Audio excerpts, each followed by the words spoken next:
White people fear black men. That's not fair, but it's true. There was a real fear that if you let blacks get control, everything would change. And there was no, with some people, there was no idea that there would be any fairness or any democracy or anything, that there would be a decent, well-run city government, county government, whatever. It was like, if this happens, we're lost. And it was just a terrible fear. Hey, what's up fam? Hope you're doing good wherever you're watching from. Let's talk real for a second. For years, whites have made us fear them, rewriting history, flipping narratives, and hiding the truth. But the truth is that they fear us. They fear black people. That's why our true history keeps getting erased, because it challenges the systems they benefit from. Now, before we jump into today's video, I want to share something really important. The fear many white folks have towards black people isn't natural. It's a product of history. It's been shaped by slavery, colonization, and systems built to protect white power. As scholars like Dr. Khalil Gibran Mohammed and Theodore W. Allen explain, the fear was strategic.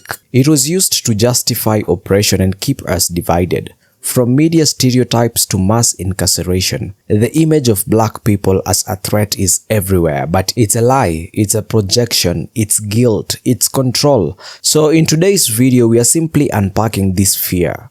If you're white and you're watching, feel free to share your perspective too. This space is for having honest conversations.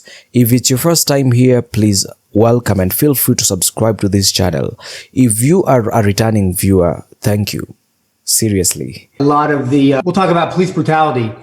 I feel a lot of white men are scared of black men because of their lack of exposure to black men or people of color.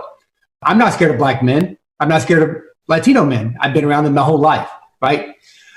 But I feel a white officer might be around a black guy and he feels that emotion. He's scared of the black guy. And next thing you know, the black guy runs. He's got to shoot him because he has the power, because he can pull it out of his pants and he shoots the guy. And I feel that happens over and over and over again, that white men are just scared or intimidated by black men for no other reason than that they're the color of their skin. And it's really the ignorance and the lack of exposure to those people. Yeah, I find that interesting that the only thing that seems to scare white people are black men. Literally, they swim with the sharks. They hunt. They go in the mountains and hike with the bears. They go to safaris and hang out with the tigers and the lions.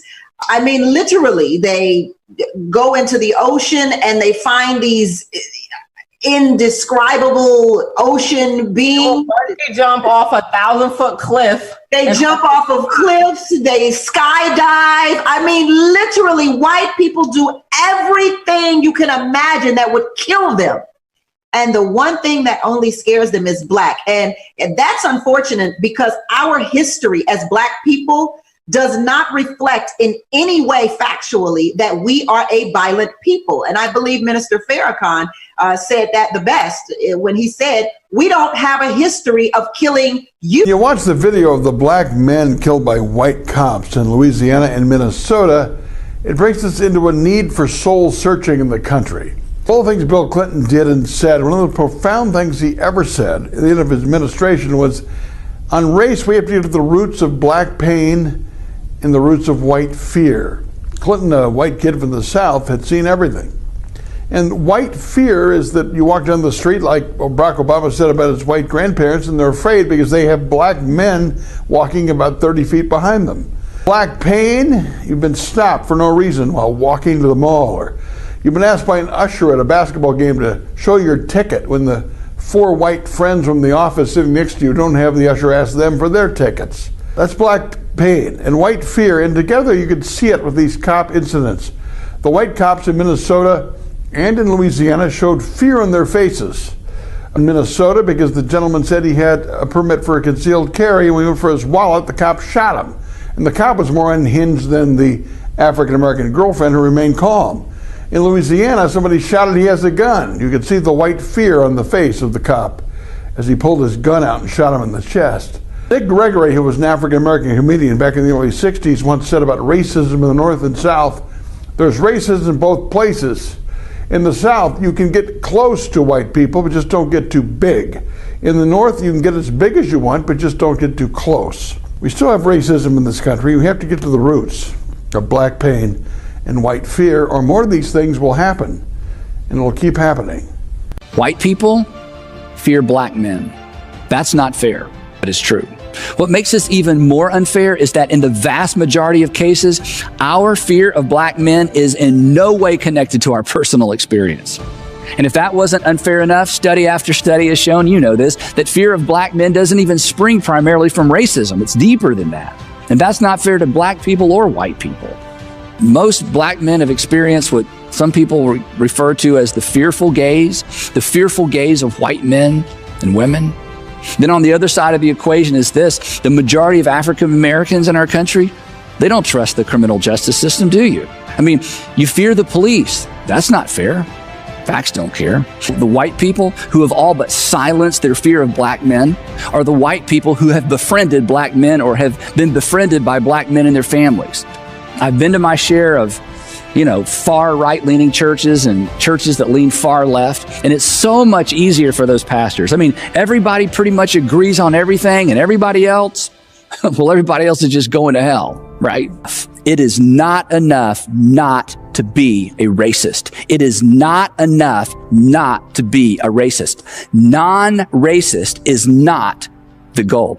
Being non-racist does nothing to address racism. Rich, who again is a fairly liberal columnist, and wrote a piece, I think it was in the New York Times, right after or right before the election, where he said that, basically racism is not a problem anymore because when white folks get to know black folks, well, their biases and their fears subside. Now, number one, I'm not sure that's true. But secondly, even if it were true, the truth is, given the history of racism, spatial segregation, residential isolation, the fact that 85% of white folks live in communities with virtually no people of color around, even if he were right, it wouldn't matter because most white folks won't get that opportunity to actually form close, intimate friendships or connections with people of color. And unfortunately, if it isn't happening, the only way we get to know folks of color is via media. So maybe we see Barack Obama on television coming into our living rooms every night.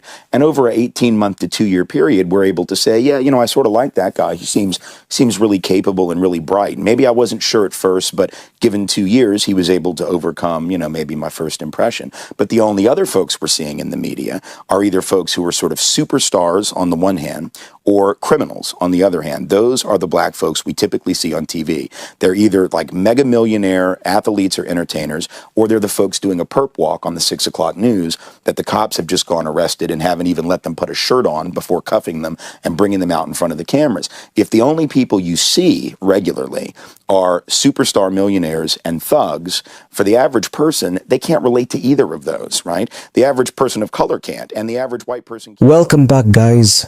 Hope you're doing great wherever you're watching from. So today, let's talk about something real: white fear. Now, this fear isn't random. It's historical and psychological. Dr. Joy DeGruy in Post-Traumatic Slave Syndrome sees a lot of that fear comes from guilt. Many white folks project the violence of their ancestors onto black people, assuming we'd want payback. But it's not about revenge. It's about justice. This fear shows up in systems like policing and incarceration. Michelle Alexander in The New Jim Crow explains how mass incarceration is used to control black communities, even when crime stats don't back it up.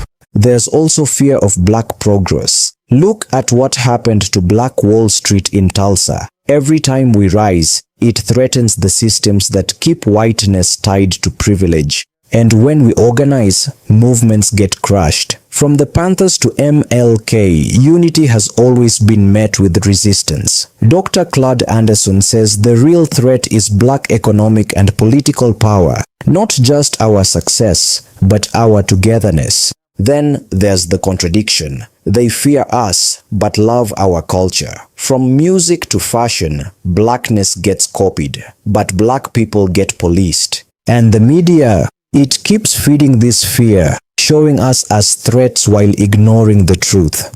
Bottom line, white fear is learned, not natural, and if we understand where it comes from, we can start breaking it down. See you in the next one.